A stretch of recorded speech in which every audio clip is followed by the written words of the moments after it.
সবার প্রতি আন্তরিক কৃতজ্ঞতা।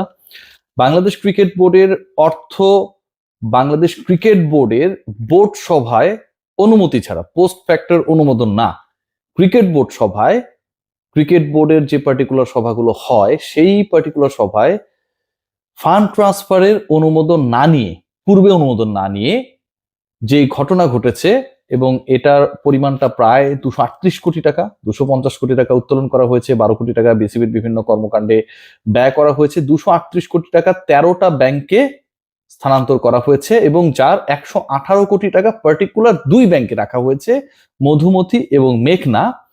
সেখানকার প্রায় 100 কোটি টাকা, প্রায় 100 কোটি টাকা এই মুহূর্তে ঝুঁকিতে রয়েছে। বাংলাদেশ ক্রিকেট বোর্ডের 100 কোটি টাকা এই সিদ্ধান্ত যিনি বা যারা নিয়েছেন ঝুঁকির মধ্যে ফেলেছেন।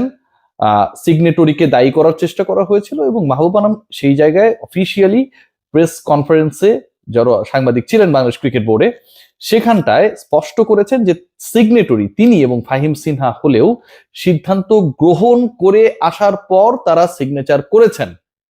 সিদ্ধান্ত গ্রহণের সাথে তাদের কোনো ধরনের সংশ্লিষ্টতা বা দায় নেই। সিদ্ধান্ত গ্রহণ করেছেন ফারুক আহমেদ, বিসিবি প্রেসিডেন্ট। একটা ইন্টারেস্টিং তথ্য দেব, তার আগে একটু আমাদের প্রিয় মোস্তফা ফিরোজের একটা ছোট্ট একটা গ্লান্স, একটা বাইট আমরা শুনে আসি, তারপরে আমি পরের আলোচনায় যাচ্ছি, এবং এটা খুবই চমকপ্রদ। তারা তাদের টাকা ফেরত চায়, মধুমতি ব্যাংক সেটা দিতে পারছে না। স্থায়ী আমানত হিসাবে, এফডিআর হিসেবে রাখা ঢাকা দক্ষিণ সিটি কর্পোরেশনের জমা রাখা টাকা ফেরত দিতে গড়িমসি করছে মধুমতি ব্যাংক। যেমনটি আপনারা দেখছিলেন জানুয়ারি মাসে এই কন্টেন্টটা করা, বাংলাদেশ ক্রিকেট বোর্ড মধুমতি ব্যাংকে টাকা জমা রেখেছে অগাস্ট থেকে নভেম্বরের মধ্যে। মজার ব্যাপার হচ্ছে, অগাস্ট থেকে নভেম্বর এই 3 মাসের মধ্যে বাংলাদেশ ক্রিকেট বোর্ডের নির্বাহী আদেশে যে ফান্ড ট্রান্সফার করা হয়েছে সেটার পরিমাণ হচ্ছে 66 কোটি টাকা। 66 কোটি টাকা, যার মধ্যে শুধু আগস্টেই ফান্ড ট্রান্সফার করা হয় 36 কোটি টাকা, সিরিয়াসলি, এবং 3 দফায় সেটা হয়েছে। ফারুক আহমেদ দায়িত্ব নিয়েছেন আগস্টের 21 তারিখ, ধরে নিলাম সেদিন তার কোনো ধরনের ফান্ড ট্রান্সফার বা এই সংক্রান্ত আদেশ দেওয়ার সুযোগ ছিল না। আগস্ট মাসের আরো যদি আমি 2 থেকে 3টা ডে হলিডে হিসেবে, অফ ডে হিসেবে ধরে নিই, ব্যাংক বন্ধ, তাহলে তিনি সময় পেয়েছেন 6 থেকে 7 দিন। এই 6 থেকে 7 দিনের মধ্যে প্রথম দফায় আগস্টের বিপিএল এর যে ফান্ড রয়েছে সেখান থেকে মধুমতি ব্যাংকে ট্রান্সফার করা হলো 12 কোটি টাকা। এরপর একই মাস আগস্টে মধুমতি ব্যাংকে আরো 2 দফায়, একবার 10 কোটি এবং আরেকবার 14 কোটি টাকা। অর্থাৎ যে 5-6 দিন মাত্র ওপেন ডে ছিল, ওয়ার্কিং ডে ছিল, এর মধ্যে বাংলাদেশ ক্রিকেট বোর্ডের নতুন প্রেসিডেন্ট 36 কোটি টাকা মধুমতি ব্যাংকে ট্রান্সফার করেছে। ইন্টারেস্টিং আলোচনাটা এখানটায় দেখুন, আগস্ট মাসে শেখ হাসিনা সরকারের পতন ঘটে। যেই মাসে শেখ হাসিনা সরকারের পতন ঘটে, সেই সরকার বা সরকার ঘনিষ্ঠ যে কোনো প্রতিষ্ঠানে নতুন করে অর্থ রাখা, ফান্ড ট্রান্সফার করা, আগস্ট মাসের কথা কিন্তু বলছি, যে কোনো বিবেচনায় কিন্তু ঝুঁকিপূর্ণ।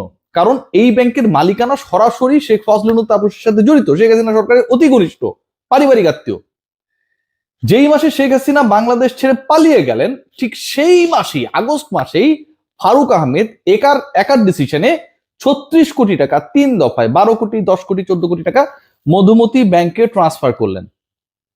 বোঝার চেষ্টা করুন, আপনি বা আমি যদি ধরেন 1000 টাকার মালিক হই, আগস্ট মাসে এরকম একটা ঘটনা ঘটেছে, যেই ব্যাংকের মালিক বা মালিকানার সাথে জড়িত ব্যক্তিরা পলাতক, পালায় গেছে, তাদের পুরো বিরুদ্ধে সাধারণ জনগণ, আপনি কি ওই আর্থিক প্রতিষ্ঠানে টাকা জমা রাখবেন নাকি উত্তোলন করবেন?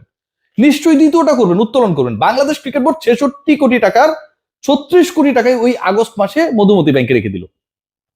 মোস্তফা ফিরোজের বক্তব্যে আসি, তিনি যে কন্টেন্টটা করেছেন, তিনি তো নিশ্চয়ই আজে বাজে কথা বলেন নাই। এখানটায় ইন্টারেস্টিং পার্ট যেটা, আপনারা যদি দেখেন যে দৈনিক প্রথম আলো, বাংলাদেশের লিডিং ডেইলি, তারা নিউজ করেছে, এবং সেই নিউজের ক্যাপশনটা আপনারা দেখছেন, ডিএসসিসির টাকা ফেরত দিতে তাপসের ব্যাংকের গড়িমসি। আমি কেন বলছি, বাংলাদেশ ক্রিকেট বোর্ডে 100 কোটি টাকা এই মুহূর্তে ঝুঁকির মধ্যে রয়েছে। 100 কোটির হিসাবটা মিলিয়ে দেব।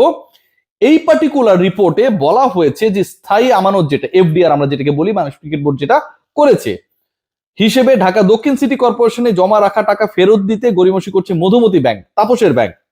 লিখিত ও মৌখিকভাবে বারবার তাগাদা দেওয়ার পরেও ব্যাংকটি চাহিদার সব অর্থ ফেরত দিচ্ছে না বলে অভিযোগ। কর্পোরেশন কর্মকর্তাদের। চিন্তা করতে পারেন ডিএসসিসির যে টাকাটা, যে অর্থ সেখানটায় জমা রাখা হয়েছে, সেটা হচ্ছে তাদের মূল যে স্থায়ী আমানত বা এফডিআর তার 46%, এবং এই 46%-এর টোটাল যেটা দাঁড়ায় সেটা হচ্ছে প্রায় 543 কোটি টাকা।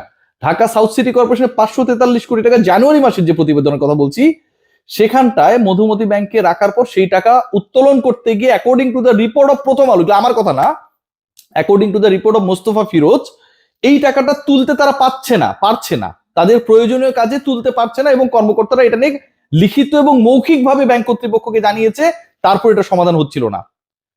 খেয়াল করে দেখুন জানুয়ারি মাসের এই ঘটনা। বাংলাদেশ ক্রিকেট বোর্ডের টাকা ট্রান্সফার হলো কি মাসে? আগস্টে।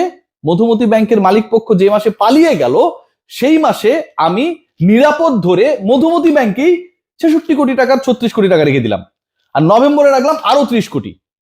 চিন্তা করে দেখেন, আপনি সব জোন করেন, রেড জোন করেন, আরো নিকৃষ্ট জোনের ব্যাংক আপনি হিসাব নিকাশ করেন, সমস্যা নেই কোনো, কিন্তু মধুমতি ব্যাংক যদি গ্রিন জোনেরও ব্যাংক হয়, আপনি কি মধুমতি ব্যাংকের মতো একটা ব্যাংকে আগস্ট মাসের ঘটনার পর একই মাসে 36 কোটি টাকা এবং নভেম্বরে আরো 30 কোটি রাখার সাহস পাবেন? Again I am asking the same question. Bangladesh cricket board সেটা করেছে। এখন মধুমতি ব্যাংকের মধুটা কোথায়, এটা কিন্তু বের করার একটা ব্যাপার রয়েছে। যেই ব্যাংক জানুয়ারি মাসে Dhaka south city corporation pressure create করে যেখানকার স্থায়ী আমানতের টাকা ওই পার্টিকুলার ব্যাংকে রাখা হয়েছে, সেই ব্যাংকের টাকা দিতে সাউথ সিটি কর্পোরেশনকে অপারগতা দেখিয়েছে, লিখিত মৌখিক অভিযোগ উঠেছে এটা নিয়ে। বাংলাদেশ ক্রিকেট বোর্ডের 66 এবং পূর্বে দেয়া আরো 34 কোটি টাকা, টোটাল দাঁড়ায় হচ্ছে 100 কোটি টাকা। যে হিসাবটা আমার কাছে রয়েছে, এই 100 কোটি টাকা কি নিরাপদে রয়েছে? আপনি যতই র্যাঙ্কিং করেন, আপনি তো জানুয়ারি মাসের র্যাঙ্কিং ও Madhumati bank according to your concern এটা ইয়েলো জোনের ব্যাংক, যে এটা হচ্ছে রেড জোনের না, ঝুঁকি মুক্ত ব্যাংক, বা আপনি যদি দাবি করতে চান সেটা করতেই পারেন। কিন্তু সেই পার্টিকুলার ব্যাংক যাকে আপনি ঝুঁকি মুক্ত মনে করছেন, সে তো সরকারের আরেকটা স্বায়ত্তশাসিত সংস্থাকে তার প্রাপ্য অর্থ দিতে অপারগতা প্রকাশ করছে। প্রথম আলো রিপোর্ট করেছে, মোস্তফা ফিরোজ রিপোর্ট করেছে, এবং সেই পার্টিকুলার ব্যাংক থেকে জানুয়ারিতে এই ঘটনা ঘটেছে, লিডিং নিউজ পেপার এটা রিপোর্ট করেছে। বাংলাদেশ ক্রিকেট বোর্ড কিন্তু তার এফডিআর এর টাকাগুলো, এটা মে মাস পড়ে গেছে এখন পর্যন্ত, সেখানে রেখে দিয়েছে। ইন্টারেস্টিং ফ্যাক্টটা এখানটায়, যখন মধুমতি ব্যাংকে নিয়ে এরকম রিপোর্ট হয়, 100 কোটি টাকার মতো আমার এফডিআর এর ওই পার্টিকুলার ব্যাংকে, যেই ব্যাংকে তার এফডিআর বা স্থায়ী আমানতের টাকা ফেরত দিচ্ছে না, সেখানটায় ওই রিপোর্ট হবার পরের 4 মাসেও আমরা ওই টাকাটাকে ট্রান্সফার করে অন্য ব্যাংকে নেই নাই। বাংলাদেশ ক্রিকেট বোর্ড যে হিসাবটা দিয়েছে বিভিন্ন সময়, যে এই ট্রান্সফার গুলো হয়েছে আগস্ট থেকে নভেম্বর পর্যন্ত, তার মানে এর পরে আর কোনো ট্রান্সফার হয় নাই according to the statement of Bangladesh cricket board. এরপরে যদি কোনো ট্রান্সফার না হয়ে থাকে according to the statement of Bangladesh cricket board, যে আগস্ট থেকে নভেম্বর পর্যন্ত হয়েছে, জানুয়ারি পরে তার মানে কোনো ট্রান্সফার হয় নাই। আর জানুয়ারির পরে যদি কোনো ট্রান্সফার না হয়ে থাকে, তাহলে মধুমতি ব্যাংকে বাংলাদেশের